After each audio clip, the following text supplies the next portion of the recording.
Bismillahirrahmanirrahim. Assalamualaikum warahmatullahi wabarakatuh. Alhamdulillahi wa kafa, wassalatu wassalamu ala rasulillahil mustafa wa ala alihi wa sahbihi wa manihtada, amma ba'du. Sahabat beriman yang dirahmati Allah, alhamdulillah kita bertemu lagi di channel ini. Pada kesempatan yang berbahagia ini, mari sejenak kita luangkan waktu kita untuk menyimak tausiah fenomenal dari guru kita Al-Mafrullah Kiai Haji Zainuddin MZ. Beliau dikenal sebagai dai sejuta umat.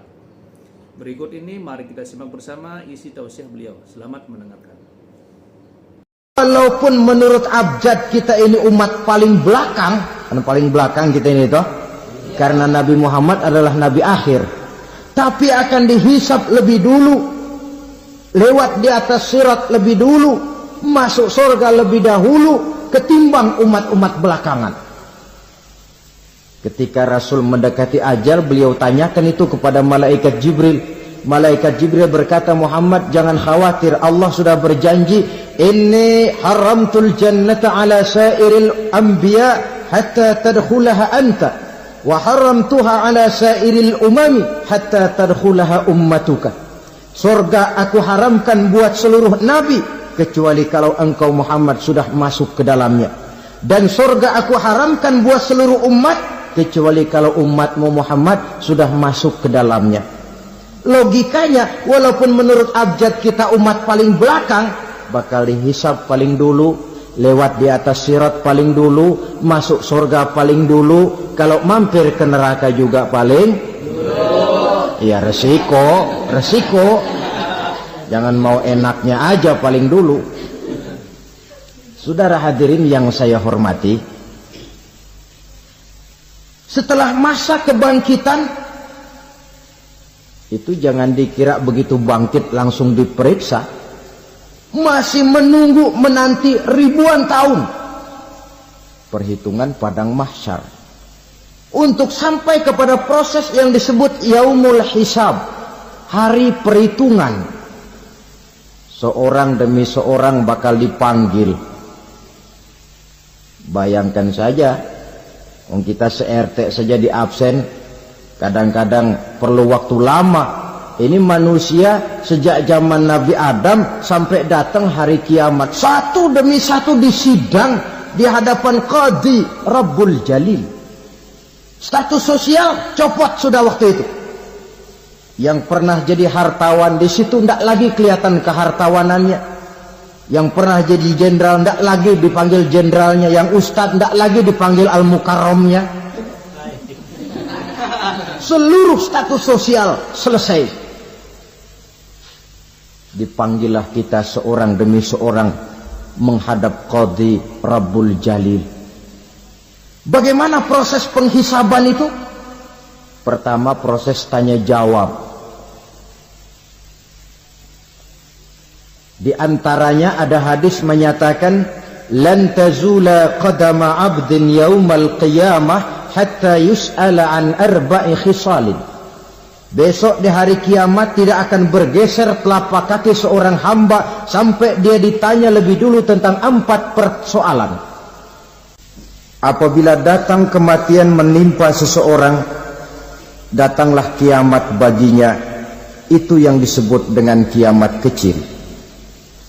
Hakikatnya mati adalah perpindahan dari kehidupan di dunia ini menuju kehidupan di alam barzakh. Menunggu kita di alam barzakh sampai datangnya saat kiamat. Entah 10 tahun, entah 100 tahun, entah 1000 tahun, hanya Allah saja yang maha tahu. Adapun orang-orang beriman yang melakukan amal kebajikan dalam kehidupan di dunia ini, masa penantian yang lama di alam barzakh buat mereka sebentar saja. Tetapi bagi orang-orang kafir yang ingkar, yang tidak beriman kepada Allah, yang hidup di dunia cuma menumpuk-numpuk dosa, tentu penantian di alam barzakh akan merupakan waktu yang sangat lama. Bukankah dalam kehidupan kita waktu itu memang relatif?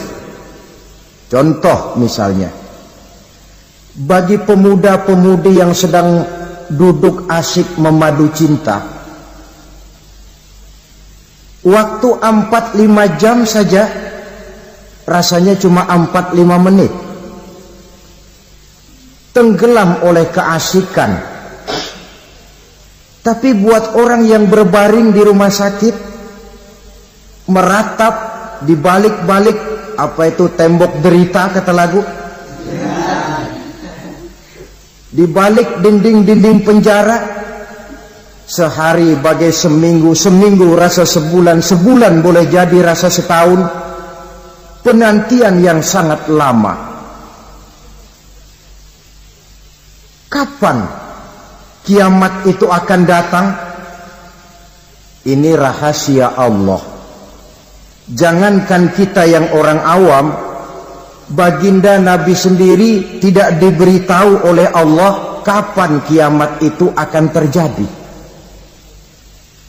Tetapi sungguh pun demikian, banyak hadis-hadis yang menjelaskan ciri atau tanda-tanda datangnya kiamat. Nah, kalau sudah bicara soal tanda kiamat itu ada dua. Pertama yang disebut alamatus sughra, tanda-tanda kecil. Ini waktunya masih ada tenggang. Ada yang dinamakan alamatul kubra, tanda-tanda besar, artinya kiamat sudah diambang pintu. Apa tanda-tanda kecil dari datangnya hari kiamat itu? Misalnya kata Nabi, apabila ilmu sudah diangkat oleh Allah, artinya apabila ulama sudah banyak wafat, minat orang belajar agama berkurang, lalu kebodohan nampak merajalela di mana-mana, zina dikerjakan secara terbuka, minuman-minuman keras jadi kebanggaan, itu termasuk di antara tanda-tanda kecil terjadinya hari kiamat. Apalagi misalnya iza waladatil ammatu rabbataha, apabila budak sudah melahirkan tuan. Apa maksudnya? Ada yang mentafsirkan apabila anak sudah bisa membudaki orang tuanya. Orang tua yang melahirkan dia, yang membesarkan dia, demi setelah si anak besar jadi orang berpangkat, bertitel, berharta, berkedudukan, jadilah orang tua itu budaknya. Sehingga sering dibilang kalau orang tua kaya, anak jadi raja. Tapi kalau anak yang kaya, orang tua sering jadi budak. Apalagi munculnya fitnah yang bergelombang, timbul perang antara dua bangsa yang besar, waktu berjalan terasa sangat pendek sekali. Itu merupakan tanda di antara tanda-tanda kiamat. Termasuk di dalamnya sulit membedakan mana laki, mana perempuan. Kan kalau tanda-tanda kayak begini sekarang sudah banyak kita lihat kan. Ulama banyak wafat, penggantinya sulit. Zina dikerjakan berterang-terangan, minuman keras jadi kebanggaan, banyak anak membudaki orang tuanya, sulit membedakan mana laki mana perempuan. Kadang-kadang dari belakang kita lihat perempuan bener, begitu kita colek nengok jenggotan.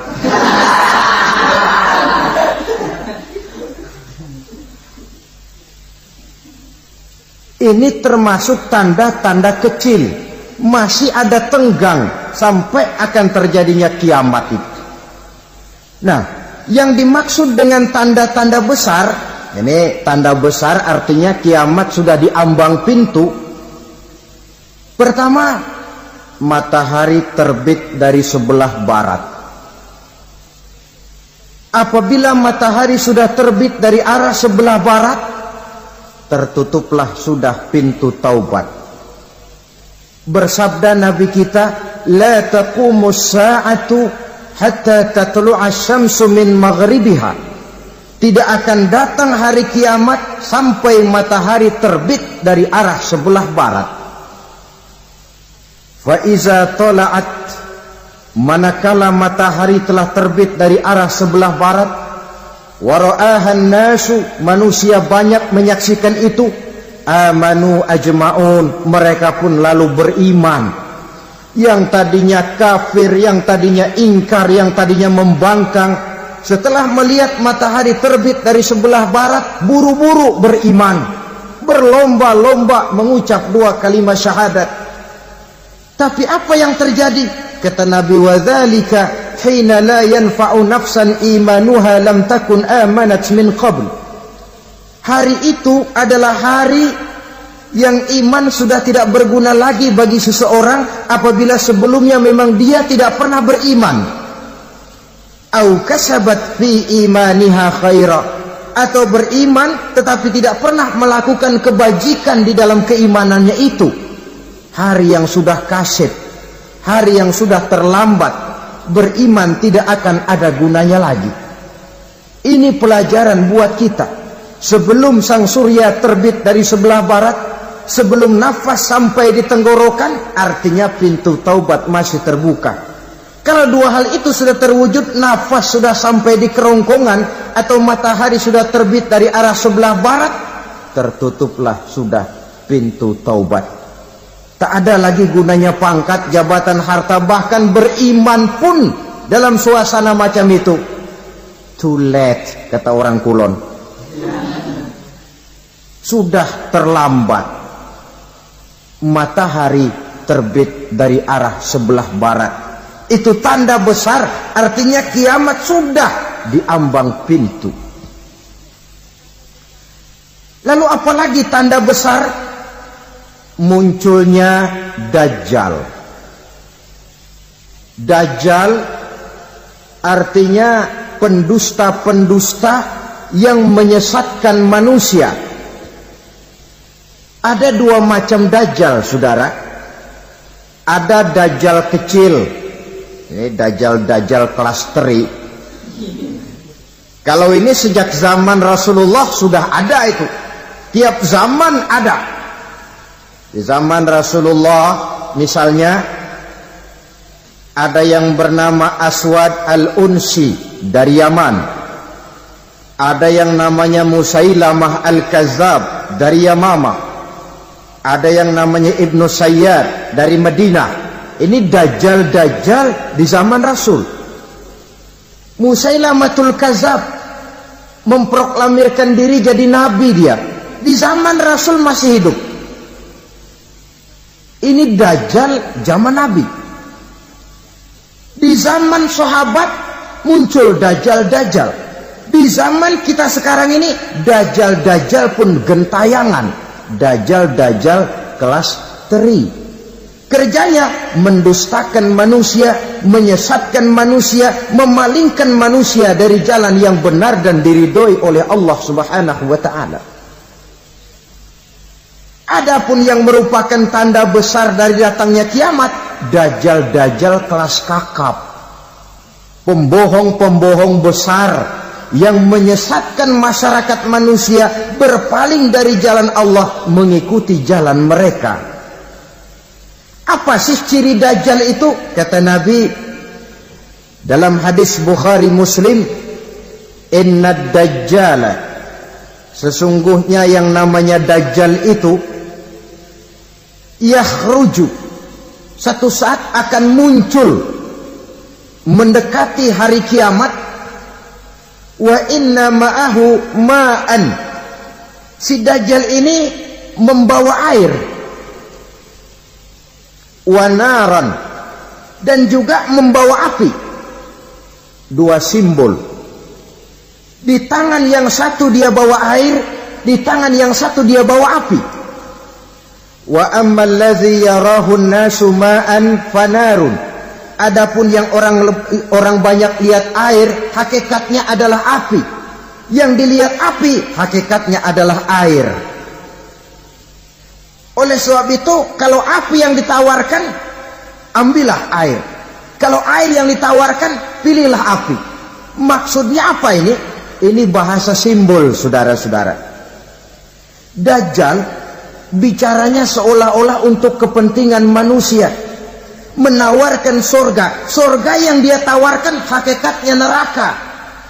Hai manusia, kalau kau mau bahagia, jangan dekat-dekat dengan agama. Sholat itu tidak efektif dan efisien, tidak produktif dari segi ekonomi itu. Menghadiri majelis taklim cuma buang-buang waktu. Tahajud, tasbih, tahlil, baca Quran, apa itu? Pekerjaan mubazir saja.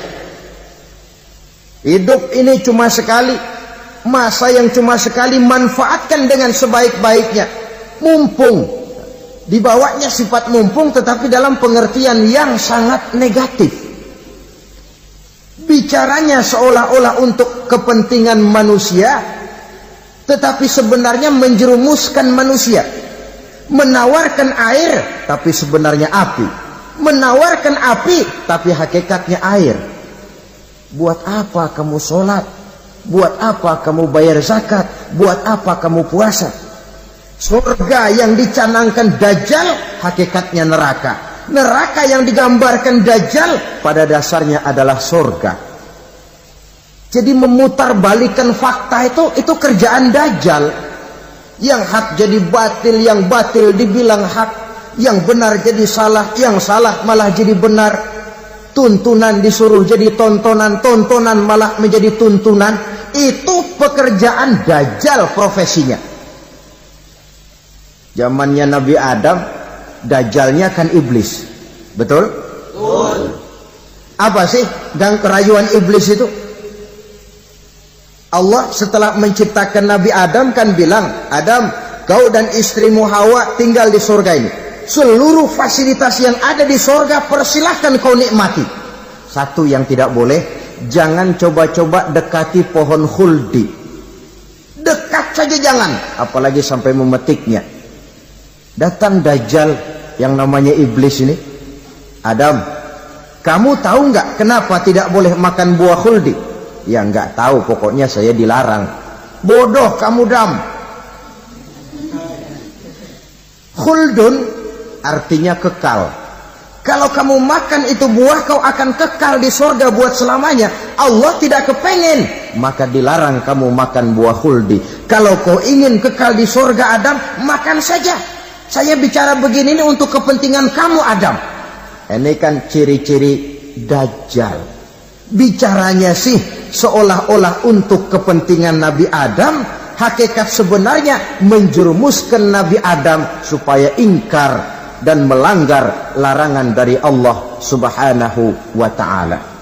Jadi setelah muncul Dajjal, timbul kekacauan-kekacauan di masyarakat. Banyak yang terpengaruh, terpedaya dan terpesona. Termasuk mereka yang memproklamirkan diri jadi nabi, mereka yang memproklamirkan diri jadi rasul di zaman sesudah Rasulullah wafat. Itu adalah Dajjal. Maka saya ingatkan, kalau di zaman kita sekarang ini ada orang ngaku jadi nabi, ada orang ngaku jadi rasul, biar bahasa Arabnya kental, Quran hafal, hadis ribuan hadis hafal, biar pakai serban sampai menyengser ke tanah, bahasa Arabnya fasih, tapi dia mengaku jadi nabi, jadi rasul, kita umat Islam wajib tidak percaya. Wajib untuk tidak percaya. Itulah Dajjal zaman kita sekarang ini. Tidak mustahil mereka datang mempengaruhi orang-orang awam supaya berpaling dari Rasulullah, mengikuti mereka. Nah, di akhir zaman nanti, mendekati hari kiamat, Dajjal ini muncul. Dajjal kelas kakap, menyesatkan masyarakat manusia untuk berpaling dari Islam, mengikuti seruan mereka. Apalagi di antara datangnya kiamat itu, tanda yang besar itu, turunnya Nabiullah Isa Al-Masih, putra Maryam. menurut berbagai hadis yang sahih, Nabi Isa Al-Masih nanti akan turun lagi, tidak membawa risalah yang baru, tapi meluruskan risalah Islam ini yang telah banyak ditinggalkan oleh masyarakat. Bahkan ada hadis menjelaskan beliau akan membunuh Nabi, mematahkan kayu-kayu salib, lalu melaksanakan haji dan umrah mengikuti syariat Nabi Muhammad, bukan membawa agama baru. Menjadi semacam mujaddid, reformer, menyelamatkan manusia dari bisikan Dajjal. Bahkan ada riwayat yang menjelaskan bahwa Nabi Isa berhasil mengalahkan Dajjal, mengembalikan masyarakat manusia kembali kepada ajaran Islam yang datang dari Allah, dibawa oleh Rasulullah Sallallahu Alaihi Wasallam.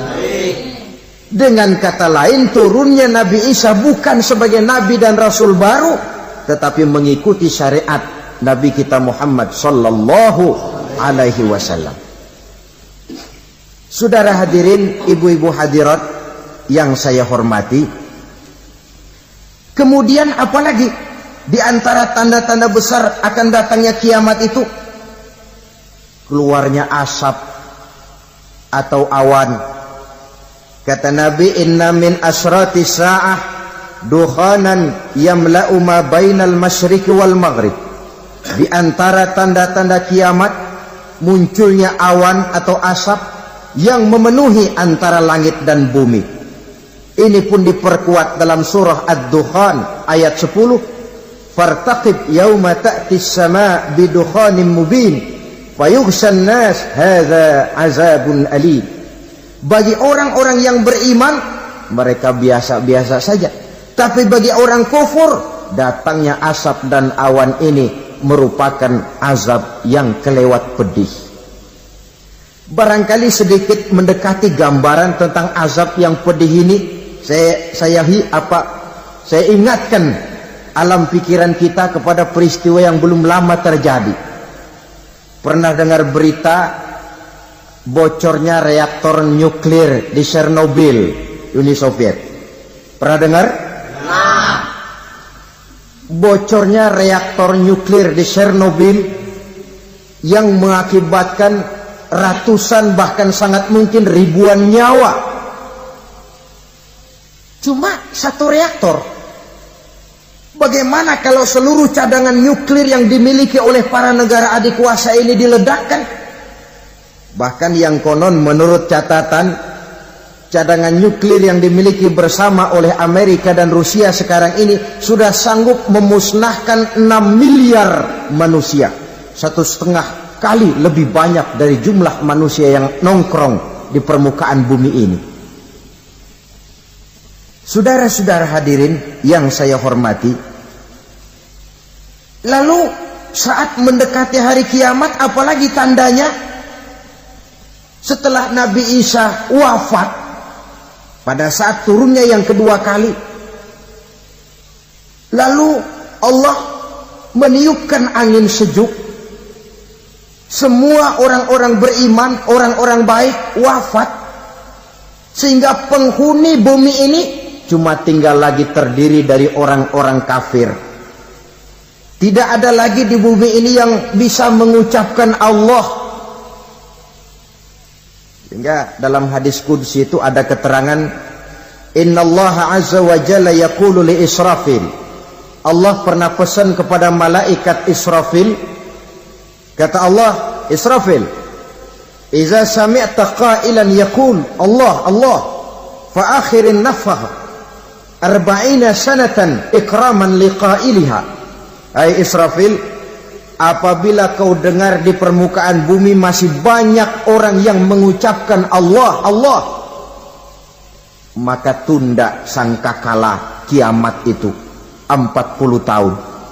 Untuk apa? Ikraman liqailiha, menghormati orang yang mengucapkan Allah Allah itu. Wah, jadi karena sekarang masih banyak yang mengucapkan Allah, besar hatilah kita, masih jauh kiamat itu. Tapi jangan lupa, kiamat pribadi, kiamat kecil itu yang gak kita sangka-sangka.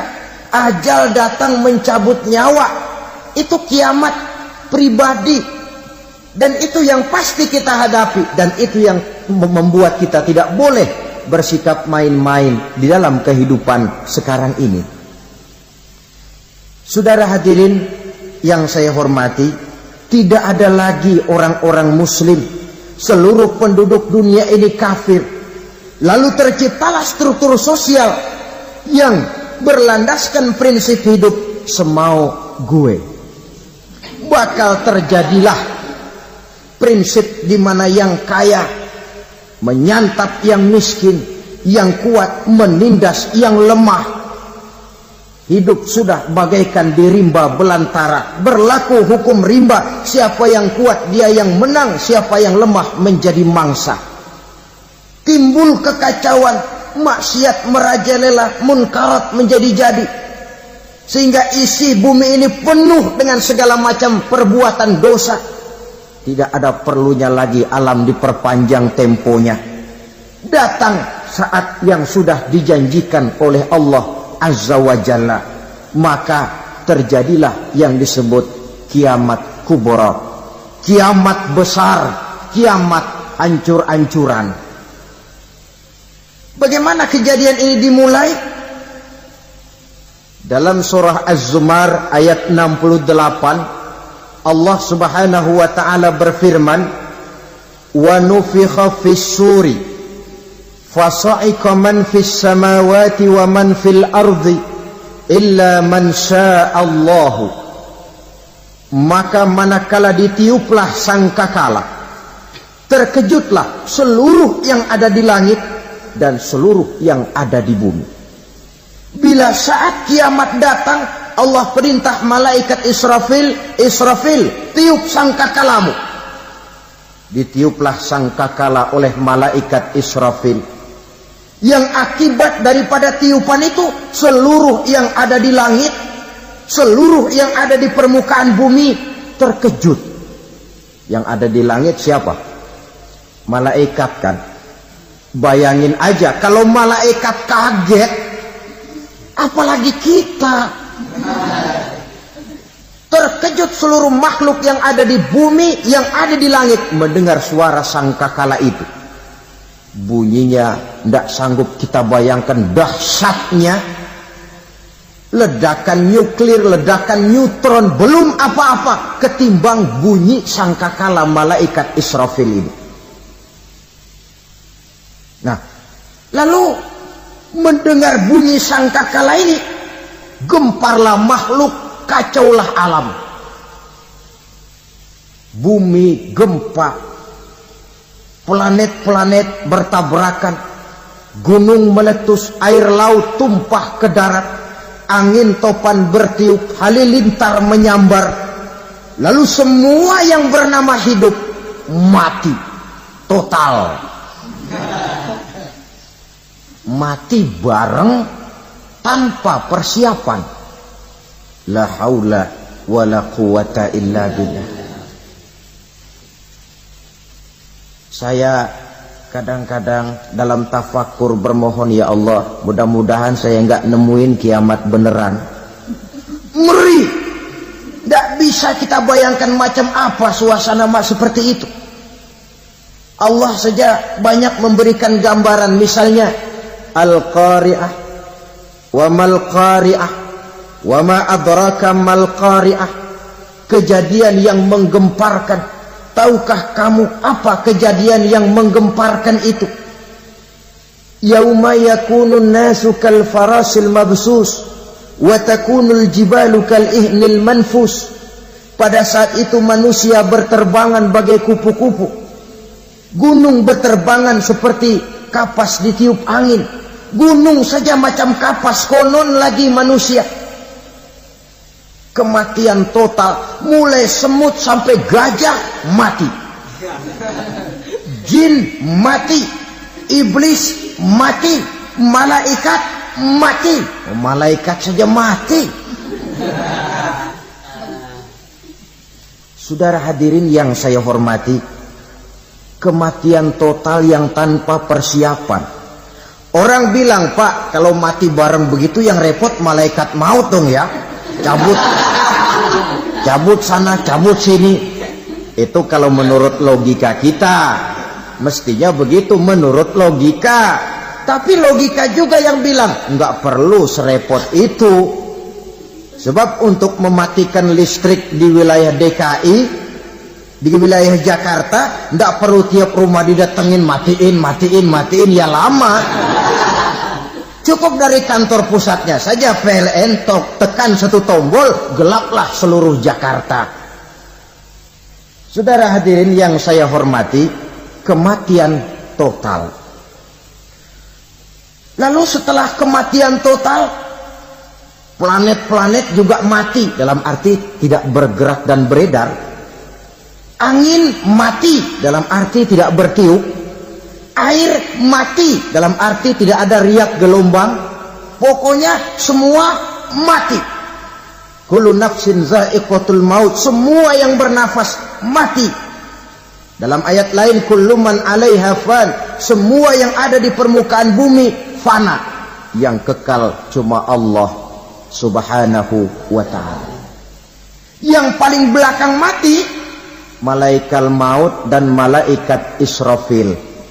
Tapi mati juga sesuai dengan janji Allah.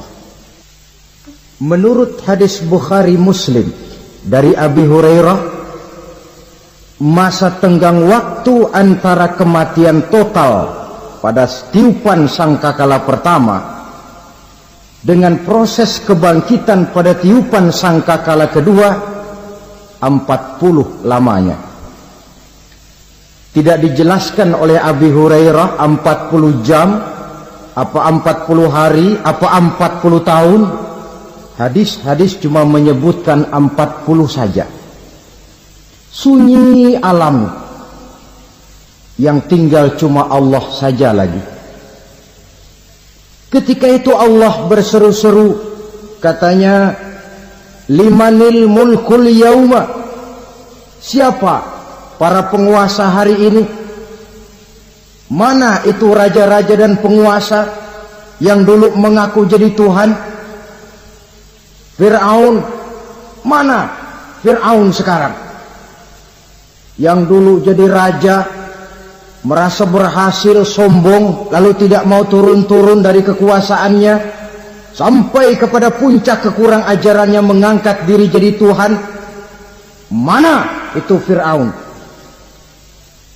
Namrus, mana sekarang Namrus? La ilaha illa ana, ternyata tidak ada Tuhan lain selain daripada aku, kata Allah. Proses kemudian, saudara-saudara, turunlah hujan dari langit. 40 lamanya hujan itu. Tidak jelas juga 40 jam apa 40 hari.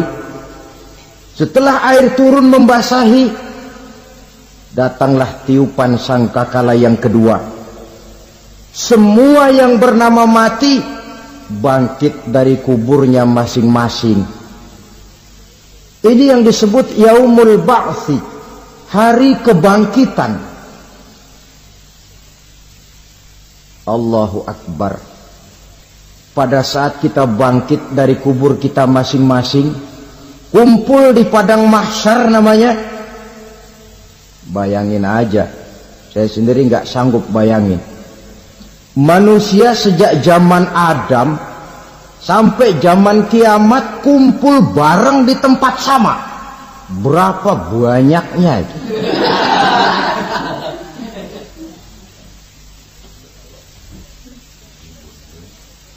Dan yang luar biasa, menurut satu riwayat, pada saat bangkit itu, Masya Allah, roman muka kita berubah, disesuaikan dengan amalan kita waktu di dunia ini. Barang siapa yang waktu di dunia amalannya itu amalan tikus, di akhirat nanti dia bangkit dari kubur, mukanya seperti muka tikus. Gagah betul badannya, tapi mukanya seperti tikus. Kenapa? Amalannya waktu di dunia seperti amalan tikus. Apa amalan tikus itu? Suka ngegeragoti barang yang sudah disimpan rapi-rapi. Orang sudah simpan uang rapi-rapi, simpan perhiasan rapi-rapi, digeragoti oleh tikus. Maling-maling, pencoleng-pencoleng, koruptor-koruptor. Itu nanti di akhirat nanti kita lihat mukanya seperti muka tikus.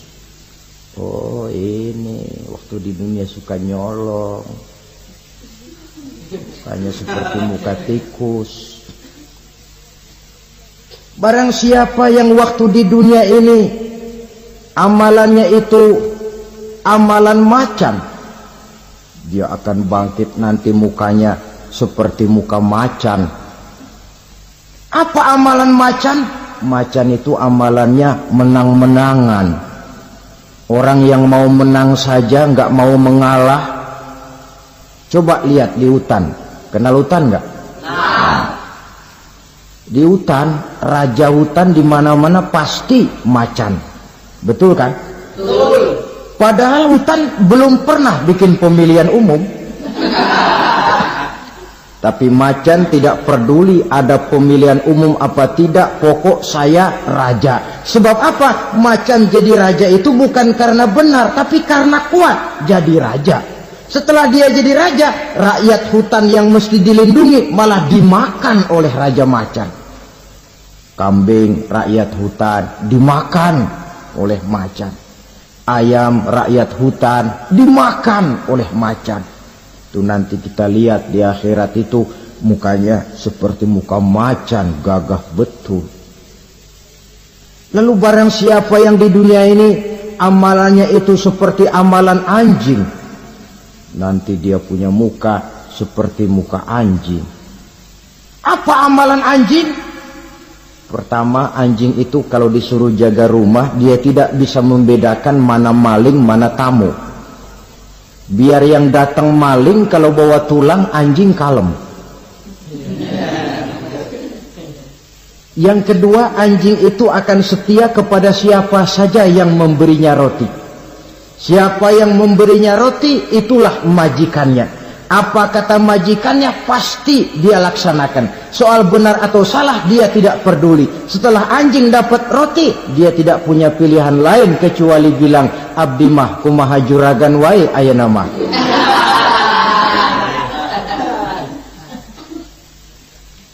Saudara hadirin yang saya hormati, berkumpul di padang mahsyar, tiap orang sibuk dengan persoalannya masing-masing. Matahari waktu itu didekatkan oleh Allah, panas luar biasa.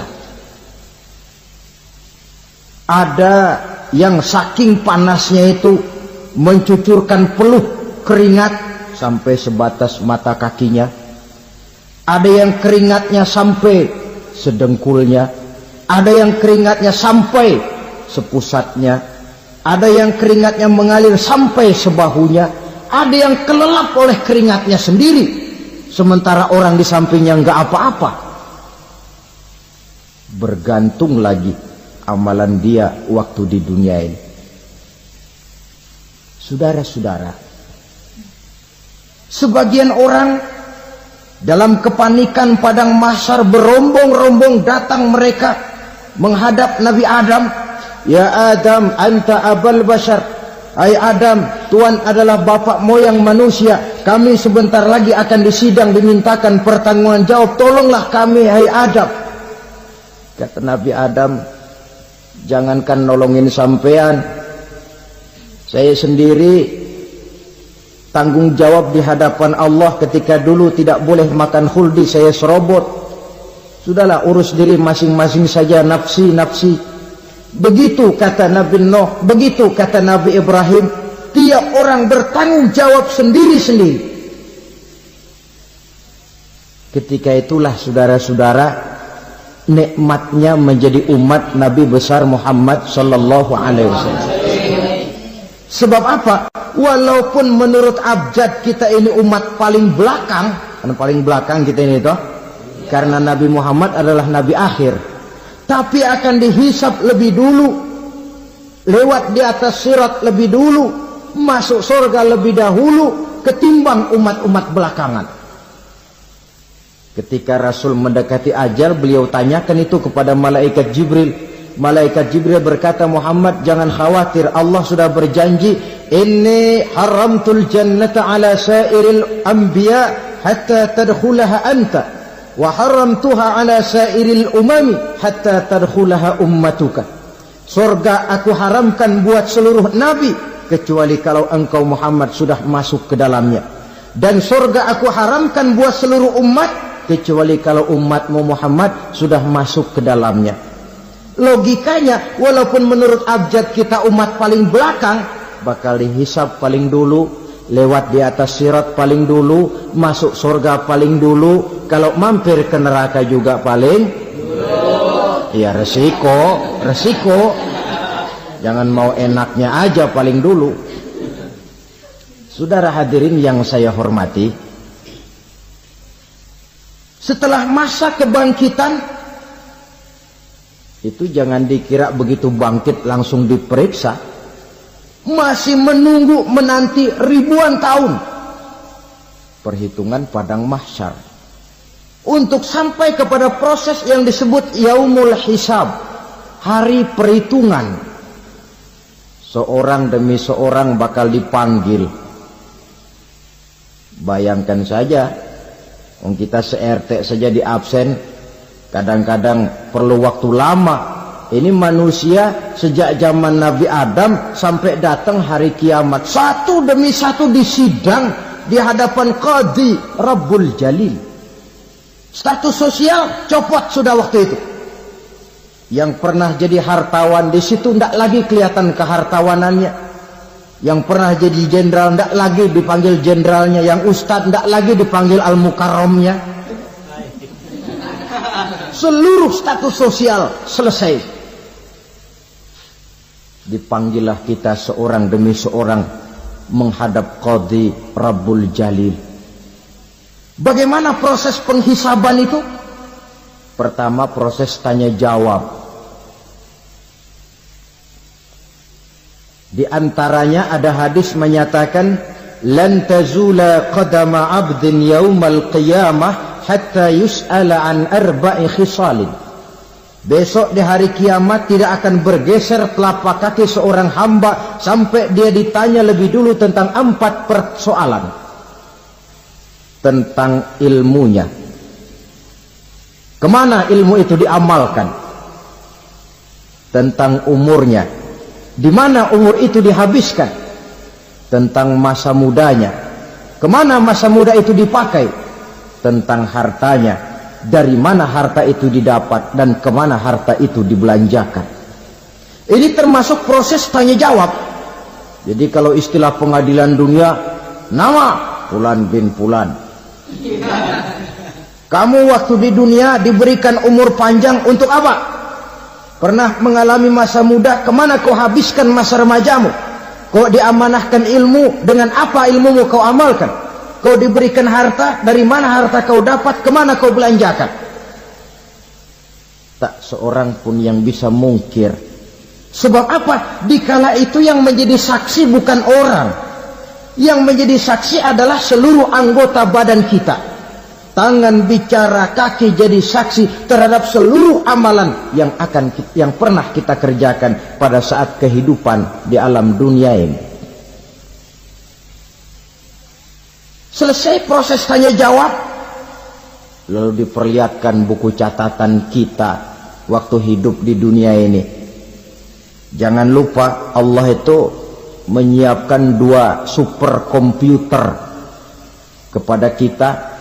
Sebelah ditempelin sebelah kanan, yang sebelah tempelin di sebelah kiri. Komputer itu namanya Raqib dan Atid. 2 malaikat yang apabila baik kita lakukan, refleks saja akan menulis kebajikan kita. Jahat kita kerjakan, akan tertulis. Catatan itu nanti diperlihatkan kepada kita. Waduh, alangkah malunya pada saat diperlihatkan catatan kita, buku rapot kita, merah melulu. Barangkali diperiksa sambil diomelin, brengsek lo. Buku merah melulu begini bagaimana waktu hidup di dunia? Tidak cukup diperlihatkan buku catatan kehidupan, rekaman kehidupan. Rekaman kehidupan kita secara utuh sejak terlahir sampai ajal datang merenggut nyawa. Masya Allah, sangat luar biasa tausiah yang sudah disampaikan oleh guru kita Al-Mafrullah Kiai Haji Zainuddin Hamzan. Sahabat beriman yang dimuliakan Allah, tetaplah di channel ini karena kajian ini belum selesai dan masih banyak lagi hal-hal menarik yang akan disampaikan oleh beliau.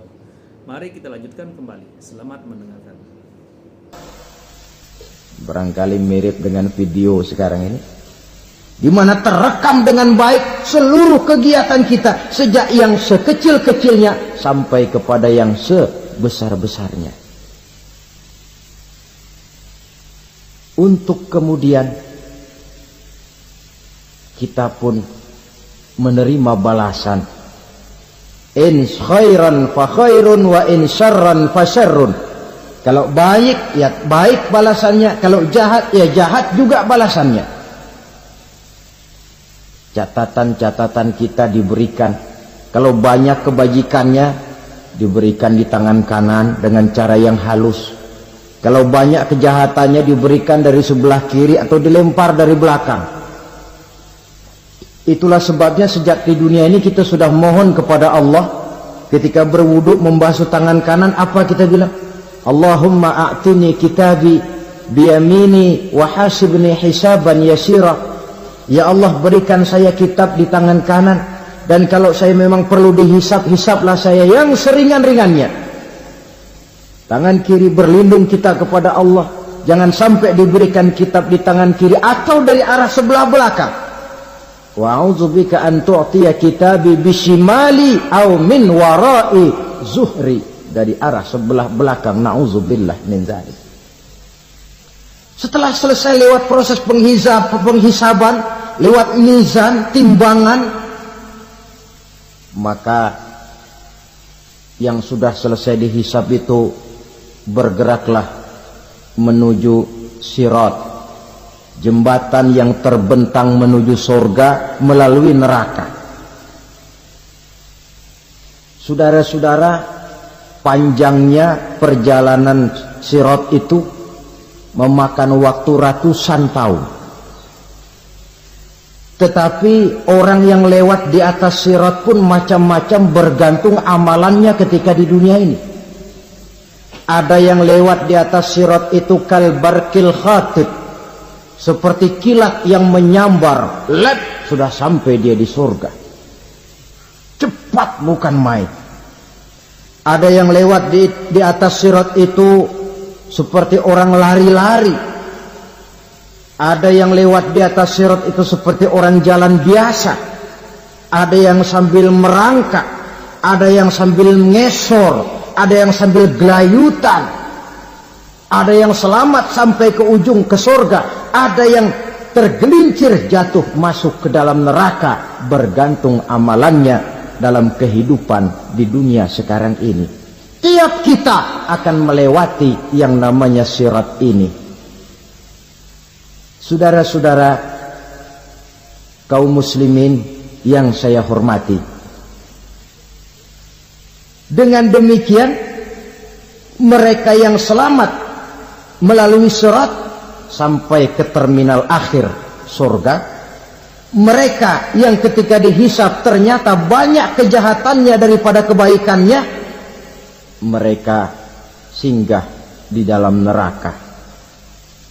Nah, adapun orang-orang yang beriman menurut ayat Quran dan hadis Nabi itu nanti ada bermacam-macam.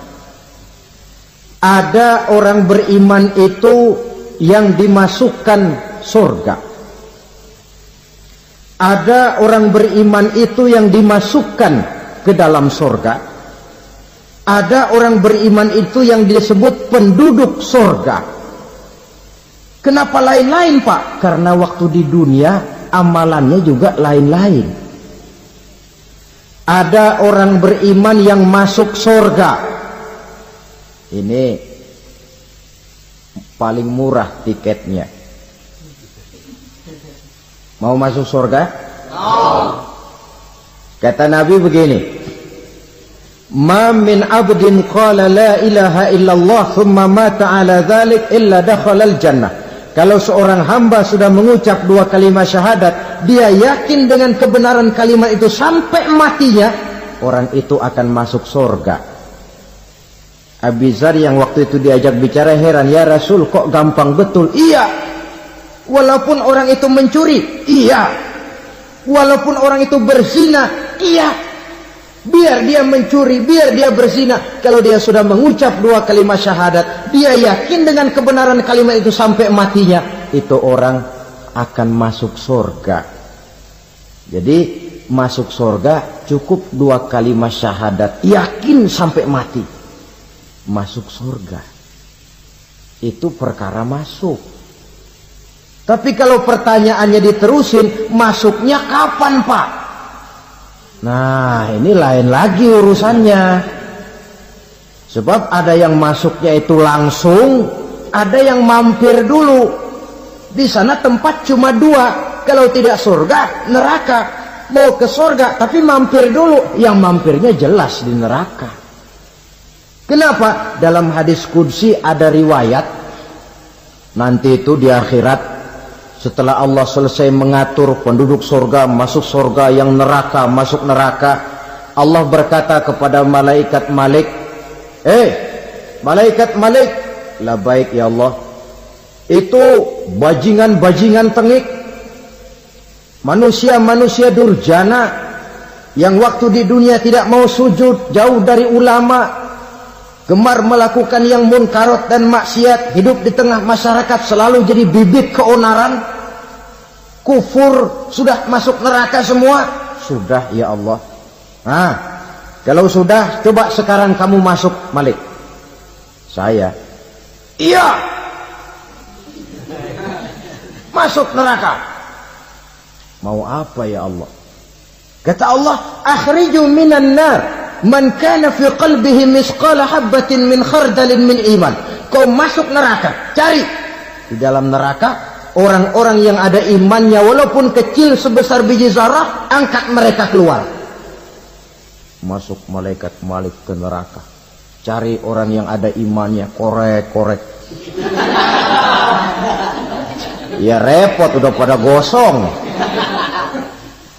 Yang ada imannya diangkat ke atas, yang ada imannya diangkat ke atas, lalu dimandikan di Nahrul Hayat, namanya sungai kehidupan di akhirat nanti. Cakep lagi rupanya, bersih lagi wajahnya, apel di hadapan Allah. Kata Allah, bagaimana Mas? Kapok nggak sampean? Kapok ya Allah. Nah, kalau kapok, idhab fadkhulil jannah, pergi masuk surga sana. Berangkat mereka ke surga, ketemu sama teman-temannya yang udah sampai lebih dulu, yang nggak pakai mampir lagi. Terjadi dialog. Kata teman-temannya yang udah pada nyampe duluan, Mas, iya, emang baru sampai? Saya baru sampai. Memang mampir di mana dulu Mas? Kita sudah lama sampai di surga. Saudara buka surah Al-Muddathir ayat 34-35. Ma salakakum fis saqar? Kenapa kamu mampir di neraka Saqar? Qalu lam nakum minal musallin.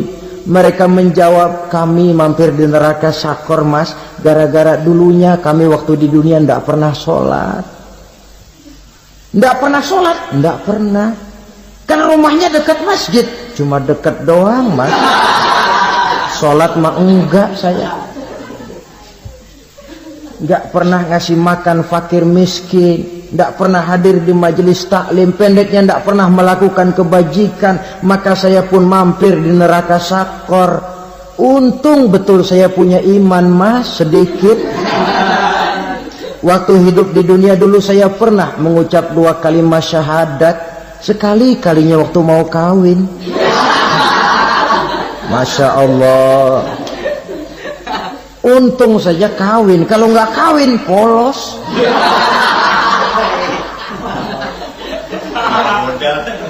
Itu juga pengulu sudah setengah mati ngajarin. Asyhadu alla, asyaduaan, asyaduaan.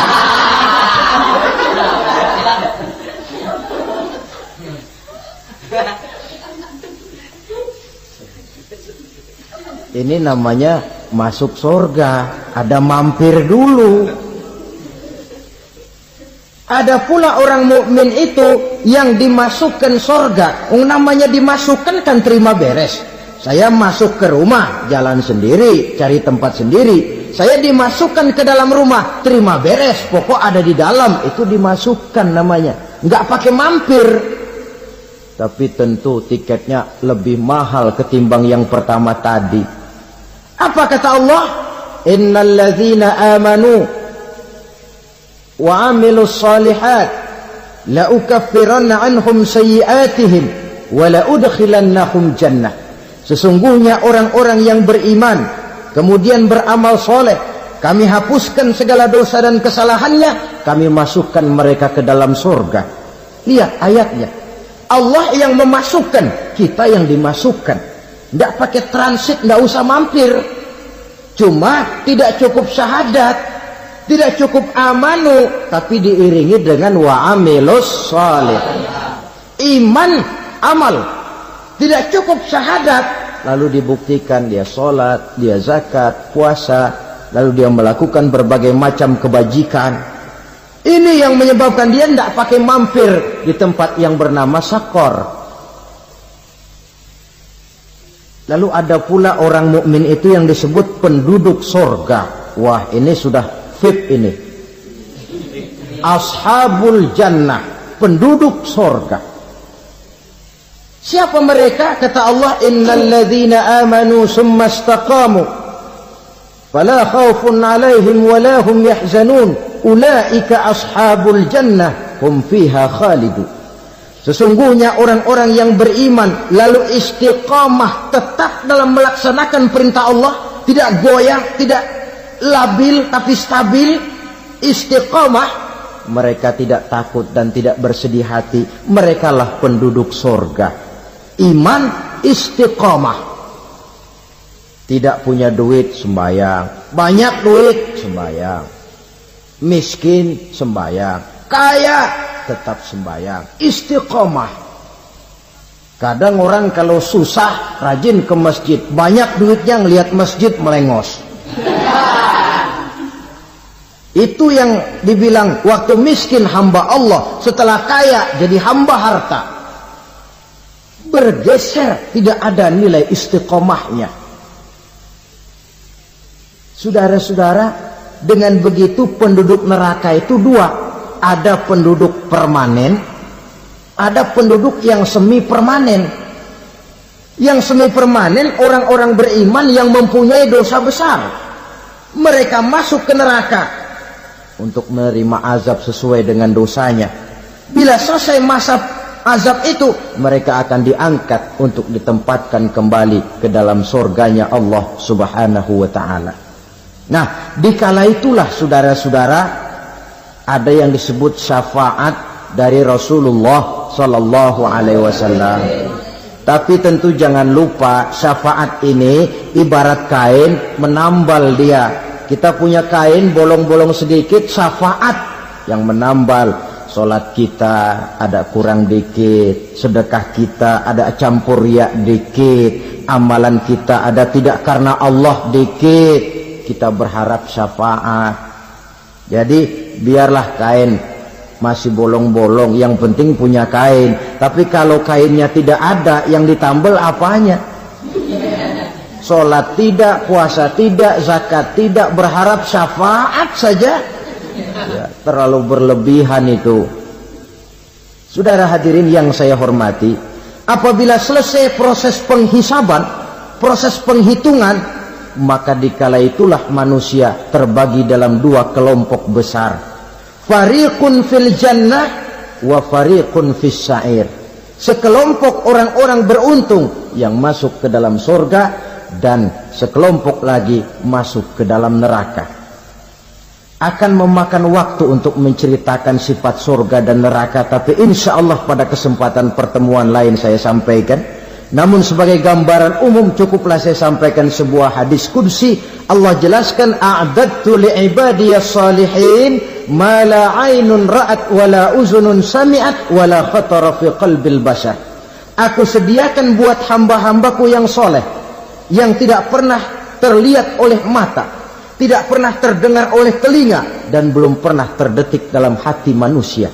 Jadi kenikmatan surga belum pernah dilihat mata, belum pernah didengar telinga, belum pernah terdetik dalam hati. Pedihnya azab neraka belum pernah terlihat mata, belum pernah terdengar telinga, belum pernah terdetik dalam hati. Saudara hadirin yang saya hormati, oleh karena itu sebagai uraian akhir daripada kiamat ini, marilah sama-sama kita memanfaatkan hidup dengan sebaik-baiknya supaya jangan timbul penyesalan di hari kemudian nanti. Mudah-mudahan kita seluruhnya diselamatkan Allah dari azab neraka dan mendapat surga dan ridhonya. Sekian dan demikianlah pertemuan kita kali ini. Terima kasih banyak atas segala perhatian. Mohon maaf atas segala kekurangan. Usikum wa nafsi bitaqwallah. Wassalamualaikum warahmatullahi. Alhamdulillahirrabbilalamin. Demikianlah tausiah penuh ilmu, hikmah dan manfaat yang sudah kita dengarkan bersama dari guru kita Al-Mafrullah Kiai Haji Zainuddin MZ. Sahabat beriman yang dimuliakan Allah, mari kita doakan guru kita, semoga beliau dilapangkan kuburnya dan diampuni segala dosanya. Dan buat sahabat semua yang sudah setia menyimak tausiah ini sampai selesai, saya ucapkan terima kasih banyak. Doa dan harapan saya, semoga sahabat semua selalu diberikan kesehatan, dimudahkan segala urusannya, dan dilancarkan rezekinya. Amin ya rabbal alamin. Demikian yang dapat saya bagikan, kurang lebihnya mohon maaf. Sampai bertemu lagi di kajian berikutnya. Wassalamualaikum warahmatullahi wabarakatuh. Setelah kita mendengarkan bersama tausiah fenomenal dari guru kita Al-Mafrullah Kiai Haji Zainuddin MZ, sekarang mari kita lanjutkan aktivitas kita masing-masing. Semoga tausiah yang beliau sampaikan kepada kita semua menjadi ilmu yang bermanfaat dalam kehidupan kita sehari-hari. Selamat beraktivitas buat sahabat semua dan sukses selalu. Sampai bertemu lagi di video berikutnya. Wassalamualaikum warahmatullahi wabarakatuh.